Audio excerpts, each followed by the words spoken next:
Méridien. Merci d'être avec nous sur Radio J. Dans quelques instants, Marek Alter en studio avec nous.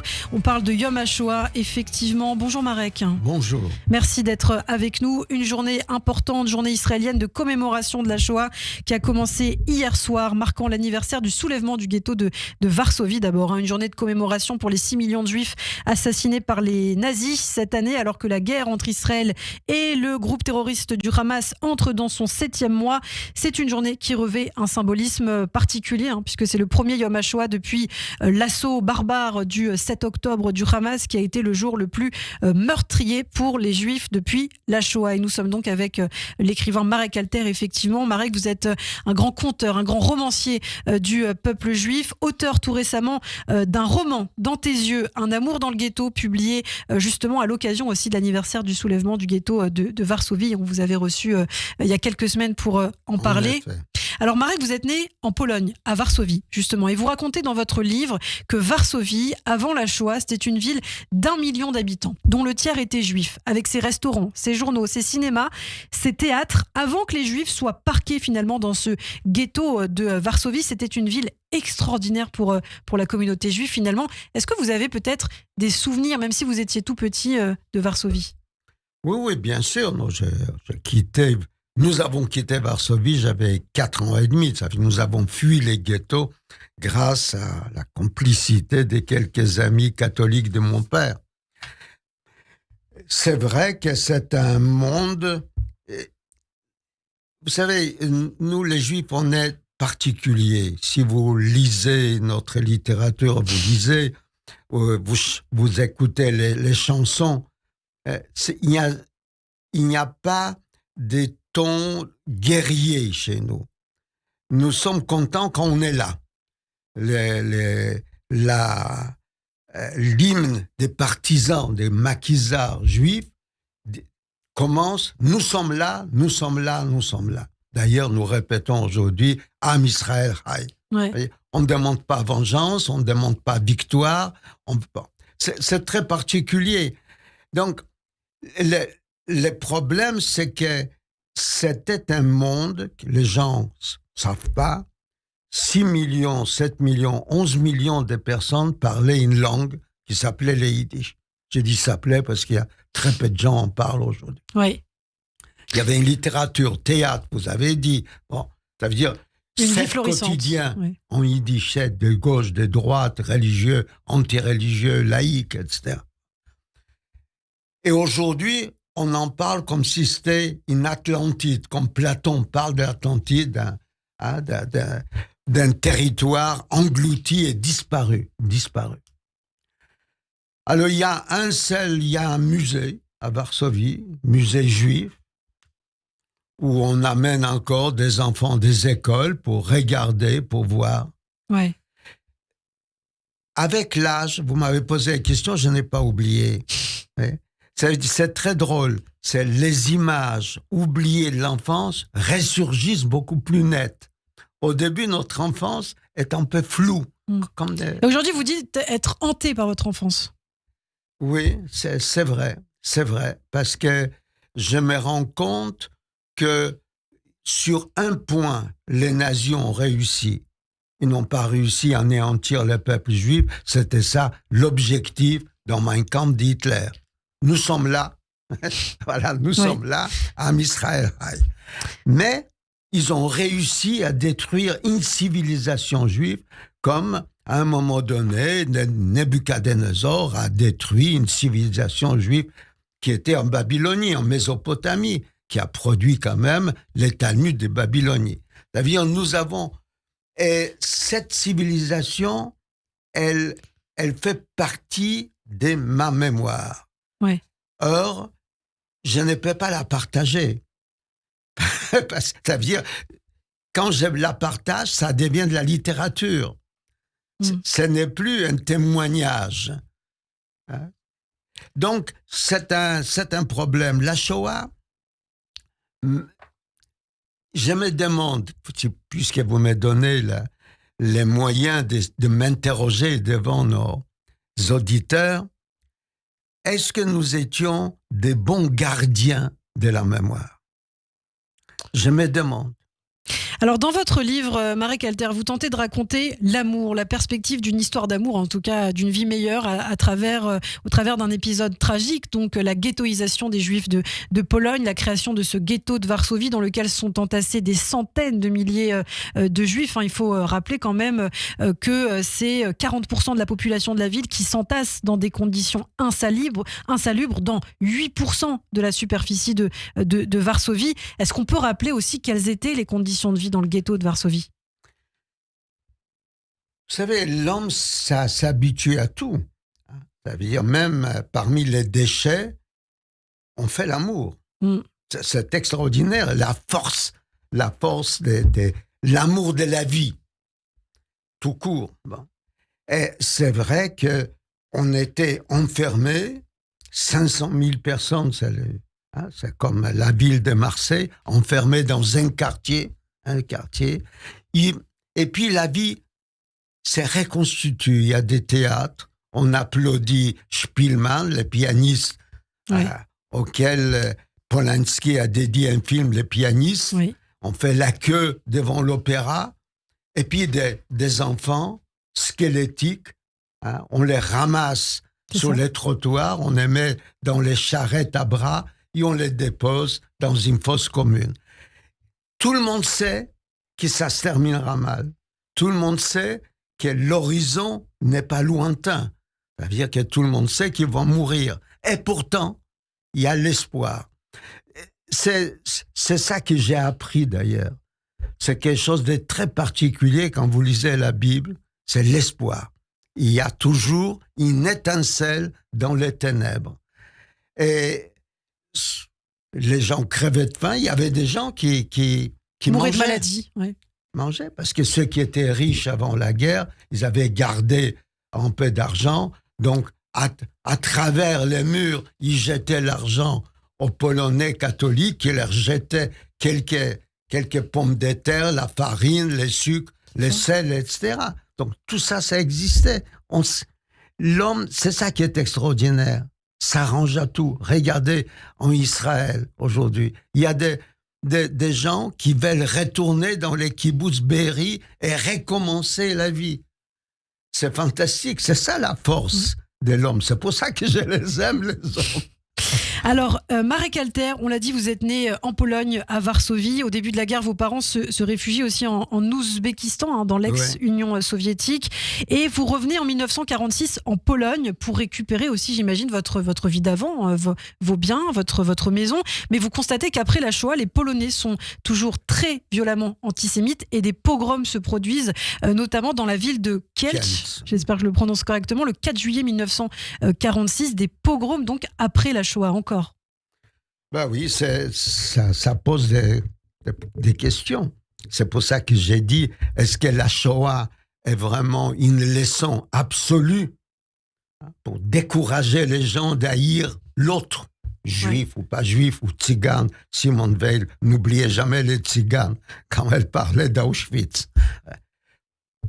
C'est vrai que quand nous sommes rentrés en Pologne 1945, notre train de marchandises, quand il a traversé la frontière entre l'Union soviétique et la Pologne, les paysans polonais nous jetaient des pierres en disant « les Juifs, dehors !» Ils sont toujours là, on les extermine, ils sont toujours là. Et pourtant, il y avait plein de justes en Pologne. Oui. Plein. Ça veut dire que quand on regarde à Yad Vashem, c'est le plus grand nombre de justes. 28 000, un peu plus de 28 000 justes parmi les nations. Ouais. Alors, un Yom HaShoah, cette année, Marek Alter, qui a une symbolique très particulière, puisqu'on l'a dit, c'est le premier Yom HaShoah depuis le 7 octobre, un jour tragique au cours duquel plus de 1200 Israéliens ont été assassinés par le Hamas parce que juifs, parce qu'ils vivaient en Israël. D'ailleurs, on a parlé de ce qui s'est passé comme d'un pogrom. Certains rescapés ont même évoqué avoir eu l'impression de vivre une deuxième Shoah. C'est ce qu'on dit d'anciens otages, notamment Miachem. Est-ce que vous voyez, vous, des similitudes justement dans ce qui s'est passé autrefois, ce que vous avez vu justement pendant la guerre, et ce qui se passe aujourd'hui, et ce qui se passe en Israël notamment? Le 7 octobre, la bestialité, la violence rappelle la guerre, la Shoah. Ça veut dire que moi, je me souviens vaguement quand les Allemands sont rentrés à Varsovie, j'habitais à la rue Smocha, qui existe toujours, oui, ils jouaient au football avec les enfants juifs, avec des bébés juifs, ils jouaient au football. Ça fait penser à ce qui s'était passé le 7 octobre en Israël.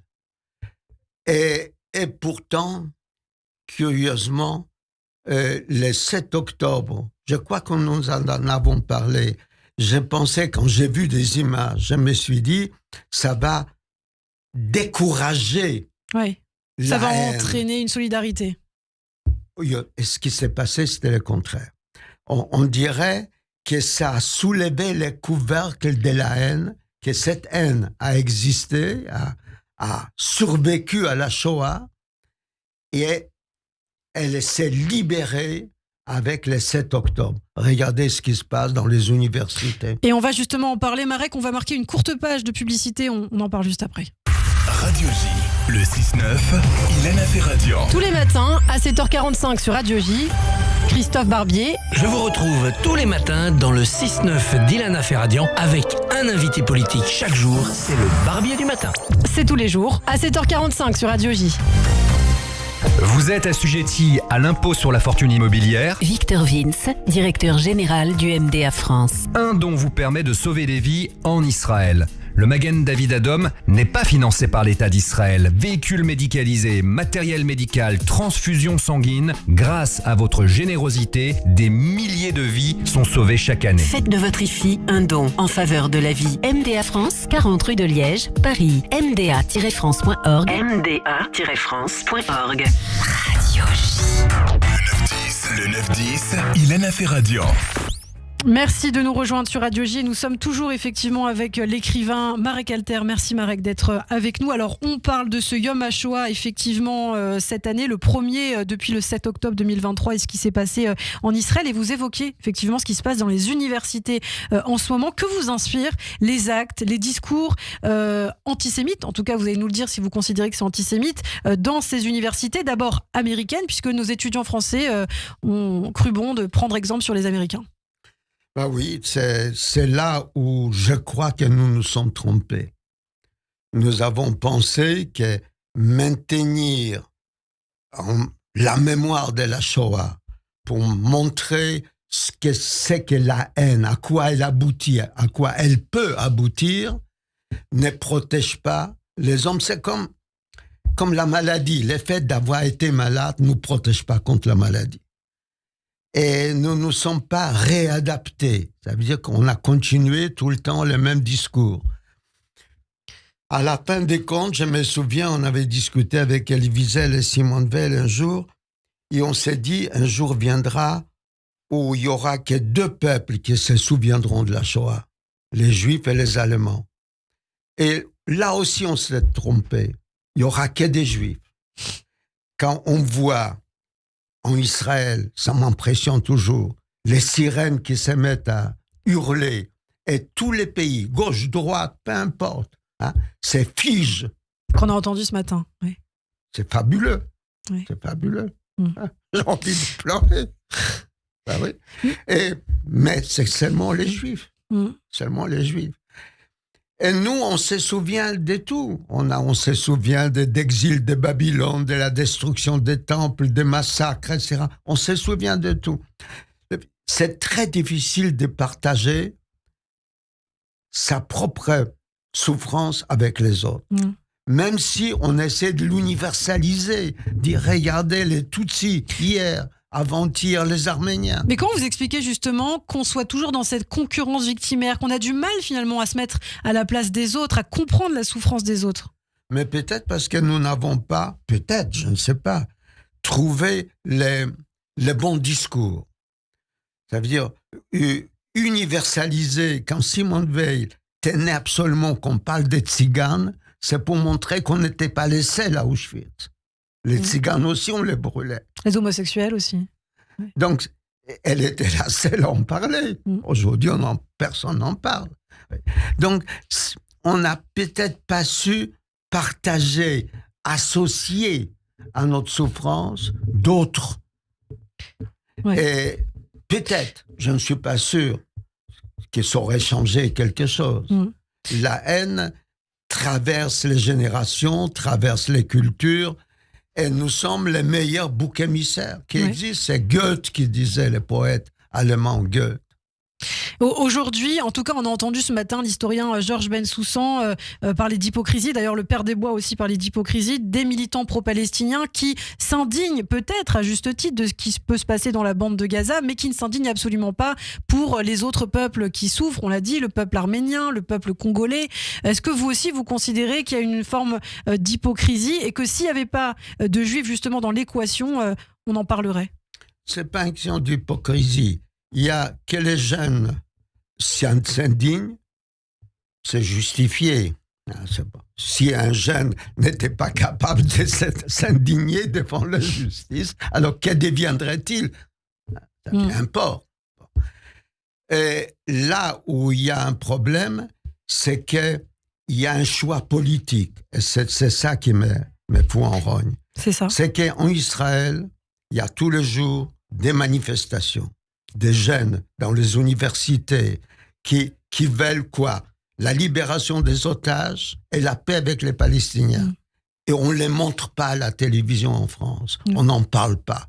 Cet Israël-là, qui aurait pu séduire ces jeunes dans les universités françaises ou américaines ou allemandes, peu importe, on ne les montre pas. On ne sait même pas qu'ils existent. Ou alors peut-être qu'on sait qu'ils existent, mais ils font comme s'ils ne les avaient pas vus, peut-être. Ça représente quand même plus que 50% de la population israélienne. C'est extraordinaire. Parce que, malgré la guerre, malgré les morts. Parce que quand vous voyez des étudiants avec des mains rouges ensanglantées, symbole de ce qui s'était passé le 12 octobre 2000 à Ramallah, le lynchage de soldats israéliens, quand vous entendez la ministre Aurore Berger dire soit ces personnes-là sont antisémites, soit elles ne connaissent pas l'histoire, qu'est-ce que vous en pensez? Les deux. C'est-à-dire, ils ne connaissent pas l'histoire, et peut-être à cause de ça qu'ils sont antisémites. D'abord, être anti quelqu'un, c'est absurde, il faut être complètement idiot. Il est noir, donc je l'aime pas. Il est arabe, donc je l'aime pas. Il est chinois, donc je l'aime pas. Non, l'autre, et pourtant c'est mon frère. Vous êtes un militant pour la paix, Marek Elter. Vous êtes battu toute votre vie aussi contre les extrêmes. Quand vous voyez la multiplication donc, de ces manifestations d'extrême gauche aussi dites pro-palestiniennes, est-ce qu'elles encouragent aussi, selon vous, peut-être la montée de l'extrême droite? Est-ce que le danger, il serait pas là aussi? Bien sûr. Mais ça celle-là, ils ne pensent pas. Comme quoi l'histoire n'est pas vraiment un enseignement. Qu'est-ce qui s'était passé en Allemagne? Hitler était minoritaire. Les nazis étaient minoritaires, les communistes, les socialistes, etc., ils étaient majoritaires. Mais à force de se battre entre eux, à force d'exagérer, à force d'entretenir des haines, ils ont poussé au pouvoir Hitler. C'est comme ça que ça s'est passé. Hitler était minoritaire. Donc, mais si vous racontez ça dans les universités, on va vous rire en nez, parce que chacun s'est dit, ça c'était hier, aujourd'hui c'est autrement. Chacun pense recommencer l'histoire. Or, l'histoire ne recommence pas. Comme disait Marx, elle bégait. Alors un dernier mot pour terminer très rapidement, Marek Elter. Il ne reste plus beaucoup de survivants malheureusement et de témoins de la Shoah. En tant qu'écrivain aussi, quel message vous souhaitez transmettre aux futures générations et est-ce qu'aujourd'hui vous êtes optimiste pour l'avenir et particulièrement pour l'avenir des Juifs? Ah oui, pour l'avenir des Juifs, oui. Les Juifs ont traversé 4000 ans depuis Abraham. On sera là dans 4000 ans. Je ne sais pas dans quel état on sera là, mais on sera là. Et maintenant, pour l'avenir du monde aussi, parce que c'est les flux et reflux, c'est comme l'océan. Nous sommes dans un creux, on en avait parlé. Il n'y a pas des rêves collectifs aujourd'hui qu'on peut opposer à des rêves limités à un groupe politique, utilisés par des groupes politiques. On n'a pas. Dire l'universalité ne veut plus rien dire aujourd'hui. Ne veut plus rien dire. Il y a président chinois est à Paris, il n'y avait même pas de manifestation ni rien. Il y a eu Donc, quelques manifestations, mais c'est vrai que pas oui, c'est pas ça. pas ça de n'a l'ampleur pas- qu'on aimerait. Oui, ça n'est pas arrivé jusqu'au mon quartier. Donc, je reste optimiste, mais on passera un mauvais moment, oui. Merci beaucoup Marek Alter d'avoir été avec nous sur Radio J. On suivra évidemment la situation avec vous au cours des prochaines semaines, des prochains mois. On rappelle le titre de votre dernier livre, Un amour dans le ghetto, dans tes yeux. Oui, il n'est pas mal. Publié aux éditions XO. Quand j'ai relu, je suis ému. Merci beaucoup, merci Marek Alter. On vous retrouve très bientôt. Merci. Merci à vous.